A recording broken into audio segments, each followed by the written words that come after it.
Бүгін кешкі асқа не тағам жасаймын деп ойланып отырсам, сіздерге видео түсірмегеніме біраз уақыт болыпты.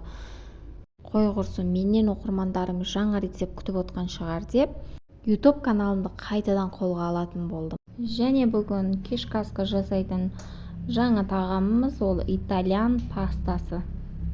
Дайындалуы да, таусылуы да тез, соған қарамай әрі тойымды. Ең алдымен жуаны осылай жіңішке етіп турап аламыз. Саңырауқұлақтарды төртке бөліп жіңішке етіп турап аламыз.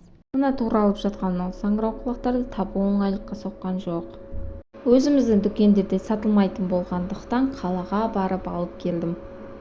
Бір теше сарымсақты да осылай майдалап турап аламыз. Табамызды қыздырып, май құйып, туралған жуаны салып қызарғанша қуырамыз. Тауық етін де орташа өлшемде турап аламыз. Табадағы қуырылып жатқан жуамыз қызарды ма десем, әлі қызармапты. Жақсылап араластырып қызартып алдым.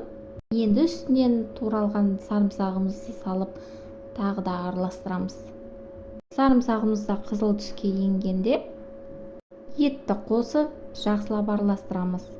Қызарып піскен етімізді үстіне саңырауқұлақтарымызды салып, дәміне көре тұз саламыз. Үстінен сливки құямыз. Мен осы фетучино пастасына 20% сливки қолданамын. Қатты қою немесе сұйық емес. Енді табамыздың бетін жауып 15 минутқа бұқтырып қоямыз. Енді қамырын дайындап аламыз. Қамырын қайнап тұрған суға салып 5 минут қайнатып пісіріп аламыз.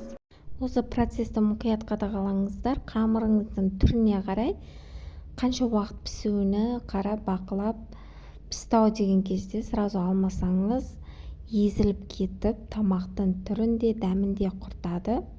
Қамырды езілтіп алмаңыздар. Қамыры дайын болғанша пармезан сырын теркадан өткізіп аламыз. Табадағы соусымыз дайын болды. Енді үстіне күштен өткізілген жаңағы сырды салып, араластырып, суда пісіріп алған жаңағы қамырымызды қосып араластырамыз.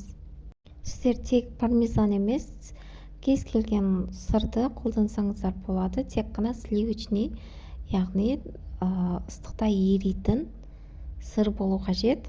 Пастаның маған ұнайтын ең күшті процесі осы соңында араластырған процесс. Енді бір иісі бұрқырап күшті болып шығады, сөзбен жеткізу қиын. Рецепт ұнаған болса лайк басып, каналыма тіркеліп, достарыңызбен бөлісіп кетіңіз. Және рецепті сақтап алып, жасап көруді ұмытпаңыз. Осы рецепт бойынша жасап көріп, отбасыңызды қуантыңыз. Мына пастаны жасаған соң қайта жасайтыныңызға, отбасыңыз қайта жасап беруіңізді сұрайтынына сенімдімін.